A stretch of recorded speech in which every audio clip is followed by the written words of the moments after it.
Hi friends, welcome to Jaya's garden. இன்றைக்கி ஒரு சூப்பரான ரெசிபி தான், அது பிள்ளைங்களுக்கு பிடிச்ச ரெசிபியோடு வந்திருக்கேன். அதுக்கு முன்னாடி ஜெயாஸ் கார்டன் சேனலை சப்ஸ்கிரைப் பண்ணல அப்படின்னா சப்ஸ்கிரைப் பண்ணிக்கோங்க. அப்படியே பக்கத்தில் இருக்கக்கூடிய பெல்லைக்கான ஆல் ஆப்ஷன் போட்டு வச்சுக்கோங்க. நம்ம ஃப்ரைட் ரைஸ் செய்ய போகிறோம். அது வீட்டில் இருக்கிற சாதம் ஆர்டினரி பொன்னி ரைஸில் தான் செய்ய போகிறோம். எப்போவுமே ரைஸ் எந்த அளவுக்கு இருக்குதோ அந்த அளவுக்கு உதிர இருக்கிற மாதிரி பார்த்துக்கோங்க. உதிரியாக இல்லைன்னா ஃபேனில் கொஞ்சம் நேரம் உணர வச்சு ஊற்றி ஒட்டாமல் பார்த்துக்கோங்க. அதே அளவுக்கு சம அளவுக்கு நம்ம காய் எடுத்துக்கணும். நான் இப்போ கேரட்டு, அப்புறம் முட்டைக்கோஸு, இது கார்லிக் சீவ்ஸ்ன்னு சொல்லிட்டு நம்மளோட தோட்டத்தில் வளர்க்குறதுங்க.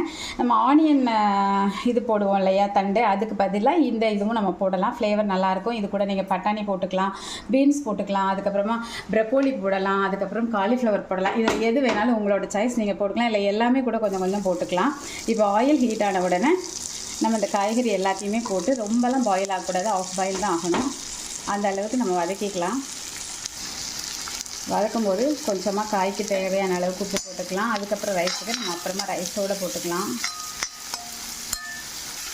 சில பிள்ளைங்களுக்கு ஃப்ரைட் ரைஸ் பிடிக்கும், ஆனால் அதில் கிடக்கிற காயெல்லாம் பிடிக்காதுமாங்க. அந்த மாதிரி பிள்ளைங்களுக்காக தான் நான் இப்போ செய்கிறது. முதல்ல கொத்தமல்லி தலையெல்லாம் போட்டுக்கோங்க. கடைசியாக போட்டோன்னா ஃப்ளேவராகவும் இருக்கும், அழகாகவும் இருக்கும். ஆனால் நம்மளை மாதிரி ஆள் தான் சாப்பிடணும், பிள்ளைங்க சாப்பிட மாட்டாங்க. ஸோ நல்லா வதக்கிட்டோம் அப்படின்னா எதுவுமே வாயில் வராத அளவுக்கு ரைஸோடு நல்லா மெல்ட் ஆகி வரும். இந்த அளவு வதக்கினதுக்கப்புறமா நம்ம கொஞ்சமாக மிளகுத்தூள் போட போகிறோம். ஃப்ரைட் ரைஸை பொறுத்த வரைக்கும் ஹைலியே தான் வச்சு எல்லாமே பண்ணணும். சாதம் போட்டாலும் ஹைலியே தான் இருக்கணும். இப்போ இரும்பு கடாய்ங்கிறப்ப நல்ல ஹீட்டு இருக்கும் பார்த்திங்களா, அதனால தான் இரும்பு கடாயில் செய்கிறேன். ஏன்னா ஹையாக இருக்கணும். ஹை ஃப்ளேம்லேயே செய்யும்போது தான் அது நல்லாயிருக்கும். இப்போ டார்க் கலர் சோயா சாஸ் அப்படிங்கிறதுனால ஒரே ஒரு மூடி மட்டும் எடுத்துக்கிறேன். இதே லைட் அப்படின்னா ஒரு 3 மூடி வரைக்கும் கூட நீங்கள் போட்டுக்கலாம். இப்போ நம்ம சாதத்தை கட்டிடலாம். சாதத்தை போட்டதுக்கப்புறம் ஹையிலேயே வச்சு நல்லா ஒரு 2 மினிட்ஸ் எல்லா பக்கமும் மிக்ஸ் ஆகிற மாதிரி கிளறிட்டு அப்புறம் ஒரு 1 நிமிஷம் அப்படியே வச்சிடணுங்க.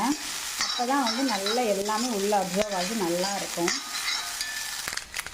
அவ்வளோதான். ஹார்னிஷிங்காக கொஞ்சமாக கொத்தமல்லி தலைகளை போட்டு அப்படியே ஸ்டவ் ஆஃப் பண்ணி கொஞ்சம் நேரம் அந்த பாத்திரத்துலேயே வச்சுருந்து அதுக்கப்புறம் நம்ம சர்வ் பண்ண வேண்டியதான். ட்ரை பண்ணி பாருங்கள், கண்டிப்பாக பிள்ளைங்களுக்கு ரொம்பவே பிடிக்கும். பிடிச்சிருந்தால் லைக் பண்ணுங்கள், ஷேர் பண்ணுங்கள், கமெண்ட் பண்ணுங்கள். மறக்காமல் சப்ஸ்கிரைப் பண்ணி சப்போர்ட் பண்ணுங்கள். ஓகே, பாய்மா.